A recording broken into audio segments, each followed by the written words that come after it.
This is the Dollemore Daily, and I'm Jesse Dollemore.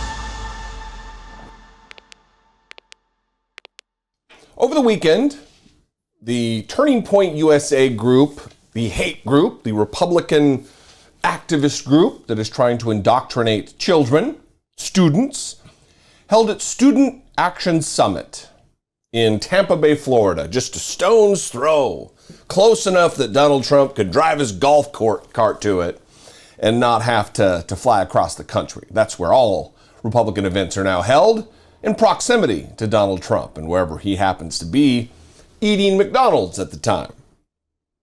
And it was a panoply, a who's who of hateful Republicans who spoke.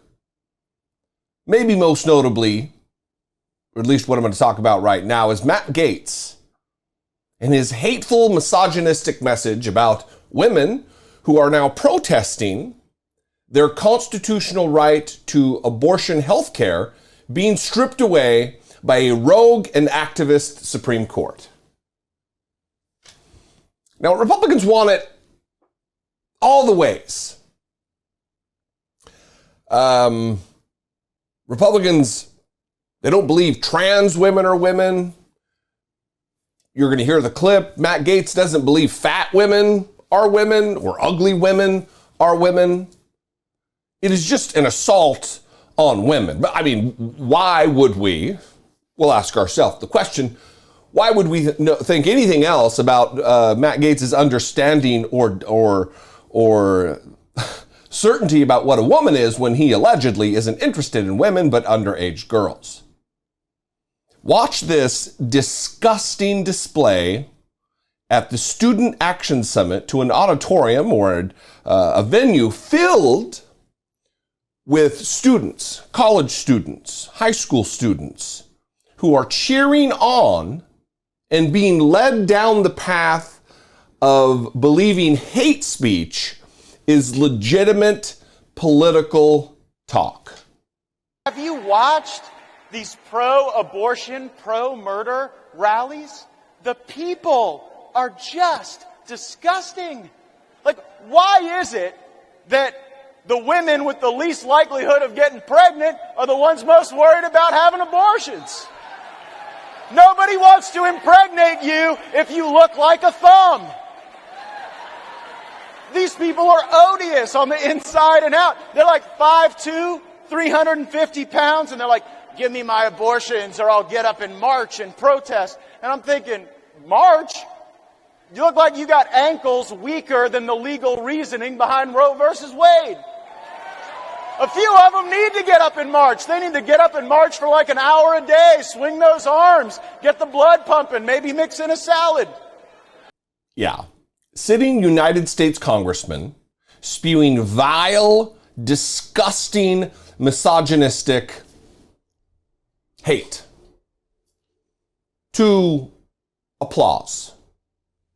Then he went out and he tweeted this. Newsmax, of course, tweeted, Florida Representative Matt Gaetz blasted abortion activists in a rant sure to raise dander of his political opponents, to which he retweeted with comment and this photo, dander raised. Now we're going to blur the face of this individual in this photo because she didn't volunteer for this. This is a sitting United States congressman who has no policy priorities whatsoever other than standing up on stage and yucking it up, working on his Type 5 for the Chuckle Hut. Acting as not a congressman, not a representative in this democracy, not a leader, as some kind of a hacky stand-up comic.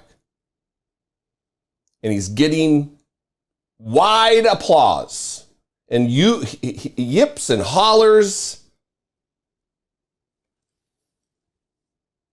from the crowd, from the Republican crowd.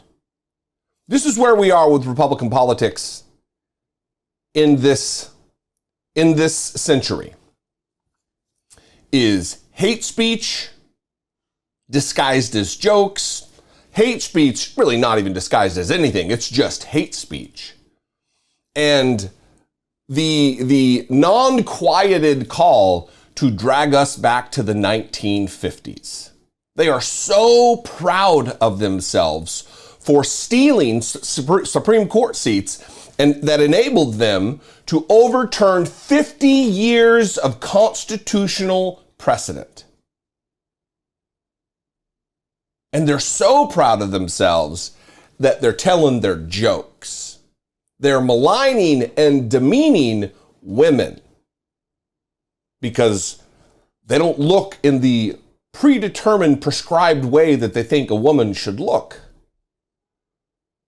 They don't believe the things that they believe. They believe they should be full citizens in these United States, and Matt Gaetz disagrees.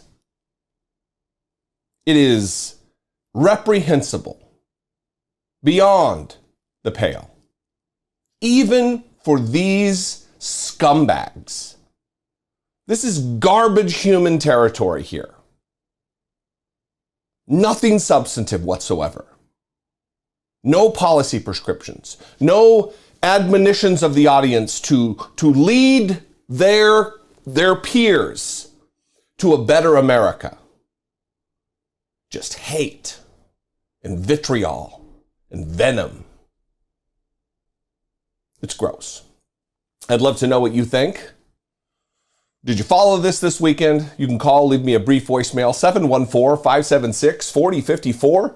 Of course, you can email me, daily@dollemore.com. I would appreciate it.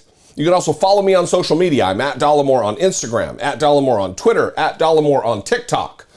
All of those ways are matters that you can get to me, yell at me and tell me how wrong I am, or agree. Whatever your flavor is. If I do something that you appreciate, if I bring value to your day or to your week, I would appreciate it if you would consider supporting what I do right here. We are in perilous, tenuous political times in our country. It is not hyperbole to say that we are witnessing the destruction of American democracy. And I hope to play some small role in protecting our vote, protecting our country, and preserving our republic. And if you want to take part in that and in what I'm doing here, you can click the join button below this video, become a channel member for as little as $1.99 a month, or you can click on over to patreon.com/IDoubtIt podcast. Both those are fantastic ways to help support and produce what I do right here. I love you guys. I appreciate you. Look, there is a lot of work ahead. Things are probably going to get worse before they get better. And because of that, you need to steel yourself for the arduous times ahead. Because if we quit, if we don't show up to the polls, if we don't get our neighbors and our family and our acquaintances and our coworkers who may not be politically active, if we don't get them engaged, we are surrendering to Republican rule. We are surrendering to the destruction of our democracy. And I hope you're in it for the long haul. I love you guys. I appreciate you very much. I'll see you next time. Until I do, be genuine. Take care of one another.